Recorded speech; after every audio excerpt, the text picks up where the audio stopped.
감사합니다. 사랑합니다. 오늘도 당신 덕분에 행복합니다. 안녕하세요. 반갑습니다. 김유라입니다. 오늘은 제가 되게 존경하는 스승님께서 추천해주신 책이에요. 저는 이 작가를 몰랐었는데 소개받았어요. 레스터 레븐슨. 이 책입니다. 네.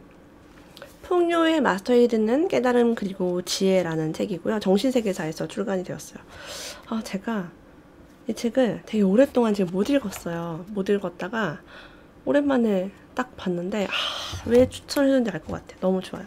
앞에 한 3분의 1은 이분 어렸을 때 이야기, 뭐 부모님이 어땠고 어떻게 살았고 무슨 일을 했고 약간 자서전 같은 TMI가 좀 있어가지고 이 책 TMI가 왜 이렇게 많지? 이러면서 이제 읽었어요. 정말 사소한 얘기가 너무 많아요. 2권으로 이루어져 있고 그거는 첫 번째 책입니다. 근데 읽으면서 너무 좋았어요. 만약에 풍요를 누리고 싶다면 혹은 인생을 정말 사랑으로 살고 싶다면 두려움과 분노 없이 살고 싶다면 이 책 한번 읽어보시면 좋을 것 같아요. 자, 이분의 어머니는요 비범할 정도로 사랑이 깊으신 분이었다고 합니다. 평생 동안 어머니는 나를 한 번도 꾸짖은 적이 없다. 단 한 번도. 여기 제가 밑줄을 쫙 그었어요. 왜냐면 나도 우리 애들을 잘 키우고 싶으니까. 네. 사랑이 깊은 어머니가 최고죠. 네.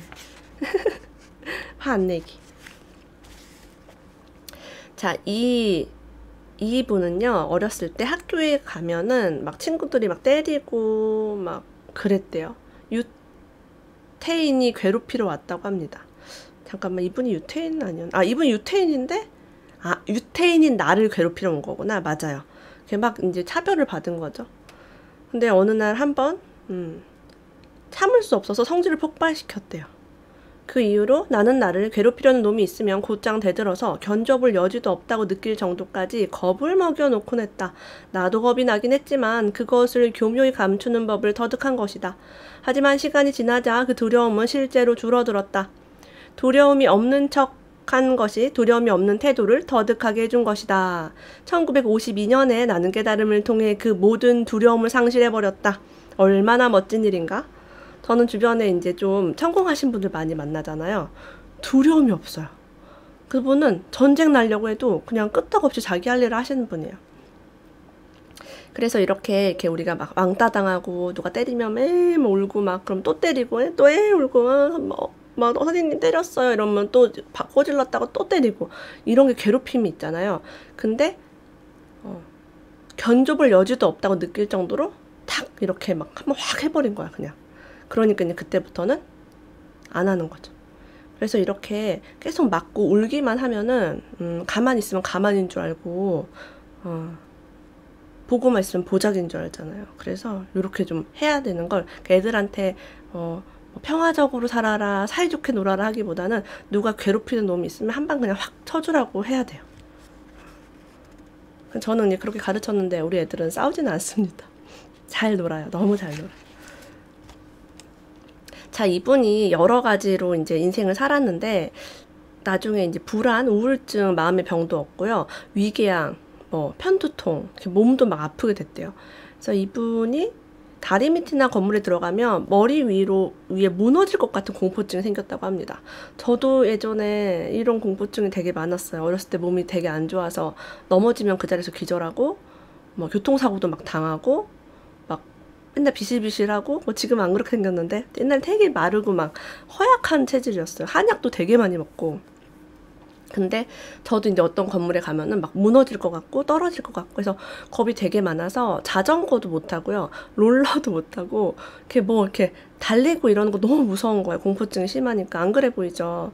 제가 운전면허가 없어요. 그래서 유독 그렇게 생명에 대한 공포증이 제가 좀 있었어요. 어렸을 때부터. 근데 이분도 멀쩡하게 지나가는데 뭐가 무너질 것 같은 공포증. 이게 완전히 자기가 미쳐가고 있는 거거든요. 그래서 이분이 내가 미쳐가고 있다는 거 알고서 프로이트를 맹렬히 공부하기 시작했대요. 정신분석을 받기 시작했다고 합니다. 내가 미쳐버릴 것 같으니까. 지그문트 프로이트의 동료였다는 사람에게 4년 동안 일주일에 4번씩 와, 돈 진짜 많이 들었겠다 생각이 들었어요. 1946년에 의사의 소견과 함께 진료 종료가 되었다고 합니다.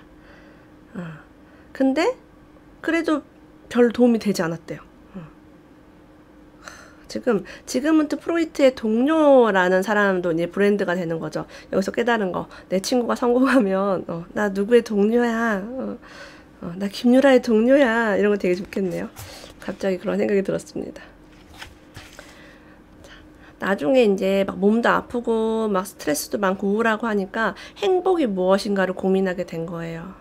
우리가 진짜 나이 한 40 정도 되면 행복이 뭐지? 나 열심히 살았는데 세상이 원하는 어떤 그런 이야기대로 왜 나 행복하지 않지? 나 왜 부자도 안 됐지? 나 왜 불행하고 힘들지? 나 몸은 왜 아프지를 고민을 하게 돼요. 자, 그래서 이분도 행복을 되짚어 봤더니 언제나 여자와 관련이 있었대요. 너무 솔직해. 남자분이시거든요. 아, 여자의 사랑을 받는 게 행복의 실체구나. 근데 나는 여자의 사랑을 받았고 아직도 나를 원하는 사랑스러운 여자들이 있어. 여자들한테 인기가 좀 많았대요. 왜냐면 여자들 얘기를 잘 들어주고 이런 그런 성격이라고 이제 나옵니다. 예. 하지만 여전히 불행하잖아 라고 얘기합니다. 그렇다면 행복은 사랑받는 게 아니군 이란 깨달음을 얻었대요. 내가 그들을 사랑하고 있었을 때 그때 행복했다는 것을 발견했다고 합니다. 결론, 사랑할 수 있는 내 능력만큼이 나의 행복이다 라고 해요. 많은 사람들이 네가 나 사랑해주면 나 행복할 거야. 야, 남편인 네가 나한테 잘해야지. 남자친구인 네가 나한테 사랑해줘야 내가 행복하지. 네가 나한테 다정하지 않으니까 내가 안 행복하잖아. 이러고 있는 거예요. 남편이 쌀쌀 맞아요. 말을 그냥 그렇게 해요. 이러잖아. 그죠? 그래서 이제 바뀌었대요. 아, 내가 사랑하는 능력이 내 행복이구나. 실제 저는 제가 사랑할 때가 행복이거든요. 김동률, 동률 오빠. 동률 오빠 콘서트에 가면 막 밥 안 먹어도 막 괜찮고 물 안 먹어도 괜찮고 도인이 된 느낌. 그냥 산소만으로 살 수 있을 것 같은 그 행복이 느껴집니다.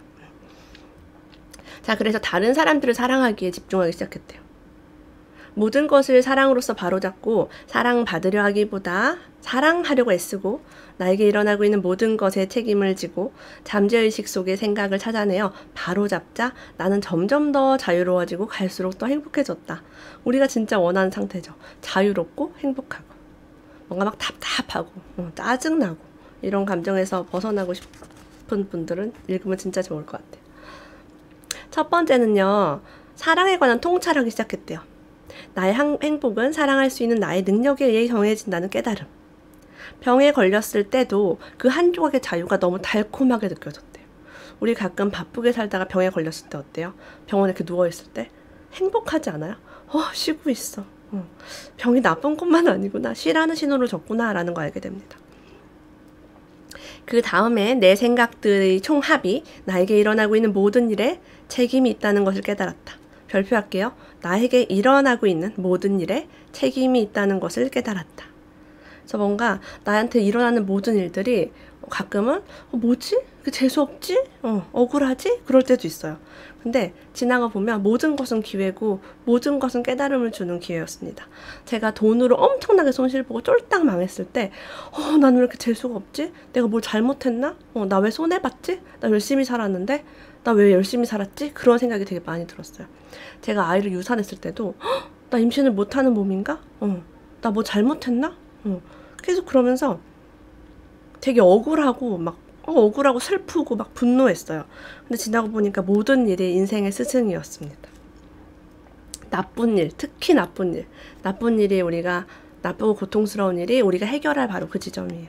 자, 세 번째 단계에서는요. 내가 진정 누구이고 무엇인지를 깨닫는 것이었다라고 해요. 나는 우리가 한계없는 무한한 존재라는 사실을 깨닫기 시작했다. 별표할게요. 한계없는 무한한 존재가 누구라고요? 우리라고 합니다.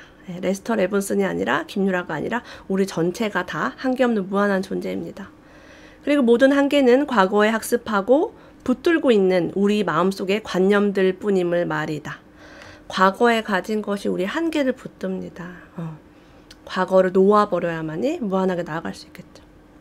자신이 진정 무엇인지를 깨달으면 우리는 자신이 스스로 생각하는 것처럼 그렇게 한정된 존재가 아니라는 것을 알 수 있고 그러면 그 제약들을 쉽게 떨어낼 수 있게 된다. 이 세 가지 작업을 하는 동안 갈수록 자유로워졌대요. 가슴이 가벼워졌대요. 조금만 했는데 너무 좋으니까 이것만으로도 이토록 좋으니 얼마나 더 좋아질 수 있는지 밝혀봐야겠다. 끝까지 한번 가볼 테다. 그래서 인생의 대부분을 불행하게 살았는데 행복이라는 멋진 것이 들어오기 시작하자 그것을 모두 갖고 싶었다라고 얘기합니다. 진짜 이 행복이라는 극치감을 맛보면 다른 것들이 보이지 않을 정도로 너무 좋죠. 그러자 갑자기 신기한 능력이 생겨나기 시작했다. 모든 곳에 모든 것을 알 수 있게 된 것이다. 통찰, 꿰뚫어보는 능력이 엄청나게 생기는 거죠. 나는 이 세상이 정신작용의 산물, 곧 꿈이라는 것을 깨닫고 있었다. 그러니 꿈속에서 다시 그런 능력에 매혹되어 빠져버린다면 그것은 내가 빠져나오려고 하던 그곳에 도로 갇히는 꼴이 되는 것이다. 그래서 꿈이야, 악몽이야, 벗어나고 싶어. 내 팔자 왜 이래? 이러면 이제 거기에 이제 갇히는 거야. 근데 우리가 뭔가 이렇게 흘러갈 때, 이거 하나의 꿈이구나, 모든 것이. 좋은 것도 꿈이고, 안 좋은 것도 꿈이고. 자, 꿈이기 때문에 우리가 뭐 할 수 있냐면, 무한할 수 있어요. 한계가 없어요. 저는 꿈에서 하늘을 그렇게 날거든요. 요즘은 좀 잘 안 나는데, 어렸을 때는 진짜 우주를 막 날았어요. 하늘, 우주, 전 세계를 날았어요. 정말 빠르게 이동했어요. 왜? 꿈에는 한계가 없으니까. 근데 왜 우리는 일상에서 너무나 많은 한계를 줘? 안 될 거야. 나는 아니지. 이런 것들을 벗어나면 우리가 꿈처럼 많은 것들을 되게 빠르게 이룰 수 있습니다. 나의 진정한 나는 오직 있음, 오직 존재일 뿐임을 깨달았다. 그리고 나의 있음은 곧 정확히 우주의 있음임을 말이다. 진정한 나는요, 뭐 예뻐야 되고, 살을 빼야 되고, 똑똑해야 되고, 뭐가 못났고, 목소리가 이상하고, 뭐가 부족하고, 이런 게 아니야. 근데 나의 존재 자체가 나은 거예요. 있는 그대로 나는 완벽하다. 나는 우주의 일원이다. 우주도 있고 나도 있고. 자, 이 사람이 자신에게 좋은 진동을 만들어서 세상에 이제 사랑을 뿌리고 사랑을 주는 것이 행복임을 알았잖아요. 그러고 다녔더니 행복과 평온한 삶을 살게 되었고요. 신호등이 잘 걸리지도 않고요. 주차를 하려고 하면 사람들이 막 나를 도와주고 사람들이 너무나 잘해주기 시작했대요. 가게에 가면 점원들도 하던 일을 멈추고 기꺼이 나를 도와줬다. 혹은 식당에서 내가 무엇을 주문하고 나서 마음이 바뀌면 웨이트리스는 내가 말하기도 전에 내가 원하는 것을 갖다 주곤 했다. 사실상 그저 둥둥 떠다니고만 있으면 모든 사람들이 날 돌봐주기 위해 움직이는 것이다. 이런 경험 조금이라도 해보신 분 있어요? 저도 이제 이런 책들을 많이 읽고서 무의식, 나의 의식을 현실로 창조하는 어떤 그런 훈련을 많이 했었어요.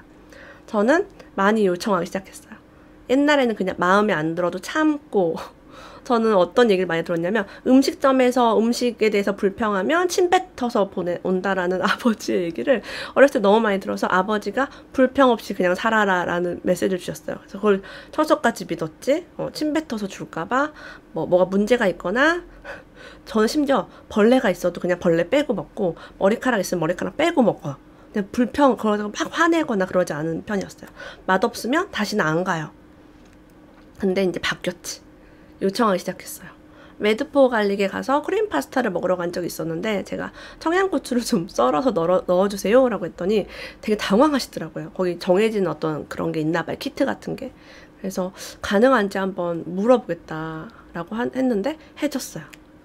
문이 열려있지 않은 가게, 쉬고 있는 가게에 지인이 들어갔더니 지금 오픈 시간 아니라 못 들어온대 라고 하길래 아이 그런 게 어딨어. 내가 문을 팍 열고 들어가서 저 여기 몇 시에 주문 가능한 거 알아요. 그때까지 기다릴게요 이러고 들어가서 딱 앉았더니 아무 말도 안 하시더라고요. 그래서 남편이 저랑 같이 이제 있으면 넌 너무 까다롭고 피곤한 스타일이다 라고 말을 많이 해요. 그러니까 요청하는 저의 그 원하는 게 있어요. 근데 나를 사랑하기 시작하면서 내가 원하는 것을 요청하는 건 당연하고 나는 그런 대접받을 권리가 있다. 그게 상대방이 크게 불편함을 주지 않는 거라면 요청해도 된다. 그래서 좋아요. 그래서 되게 대접받으면서 살게 됐어요. 별거 아닌데. 우주는 낱낱의 원자들이요. 그 생각을 실현시키기 위해 움직인대요.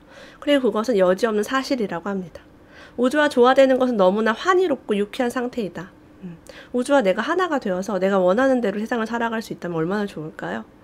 우주와 동조되면 사랑할 수 있는 우리의 능력은 극대화되어서 모든 사람을 지극히 사랑하게 되고 삶은 그보다 더 환희로 울 수가 없게 된다. 사랑은 모든 것을 참아내고 사랑은 모든 것을 믿는다라고 합니다. 사랑하면 잘 참아지죠. 싫으니까 안 참아지는 거예요. 그리고 싫은 사람은 내가 믿기 싫지만 사랑하는 사람은 뭐 너무나 믿고 싶죠. 그래서 다른 사람들도 내가 발견한 이것을 알았으면 좋겠다라고 이야기합니다. 그리고 어린아이들, 초등학교 1학년 아이들이 이것을 알게 하면 정말 좋겠다라고 얘기해요. 저도 이런 책을 계속 읽는 이유가 읽고서 우리 아이들한테 메시지를 주는 거죠. 너무 좋은 책, 풍요의 마스터에게 듣는 깨달음의 지혜. 이 뒷부분에 이분이 돈 없이 빌딩을 사고 여러 채 주택을 산 부동산 이야기가 또 나옵니다. 내가 또 읽고 깜짝 놀랐잖아요. 다음 영상에서 또 뵙겠습니다. 다음에 또 만나요.